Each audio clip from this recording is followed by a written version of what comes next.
Stationary கடை வைக்கப்பட்ட நாளுக்கு பிறகு கடை மாறல. மாறியது கேள்விகள். அண்ணா, ஸ்டேஷனரி வச்சிருக்கீங்களா? பேனா, ரப்பர் இருக்கா? ஃபேன்சி ஐட்டம் ஏதாவது கிடைக்குமா? ஒரு கஸ்டமர், ஒரு கேள்வி. ஒரு கேள்வி, ஒரு யோசனை.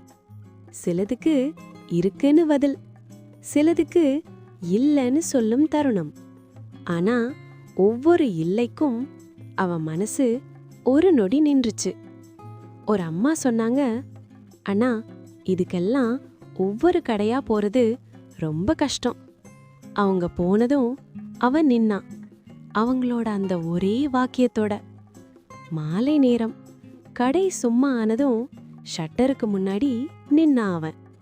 ஒரு பேனா, ஒரு கடை. ஒரு பிளாஸ்டிக் டப்பா, வேற கடை.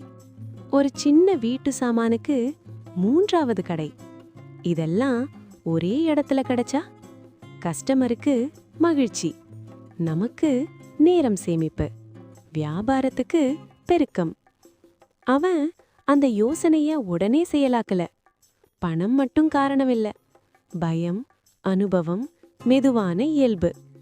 ஆனா ஒரு யோசனை ஒரு முறை முளைச்சா அதை அழிக்க முடியாது. அந்த நாள் அவன் புது சாமான்கள் வாங்கல, ஆனா புது கடைய மனசுக்குள்ள திறந்தான். ஒரு கடை பெருசா மாறுறது சாமான்களால இல்ல, யோசனையால தான்.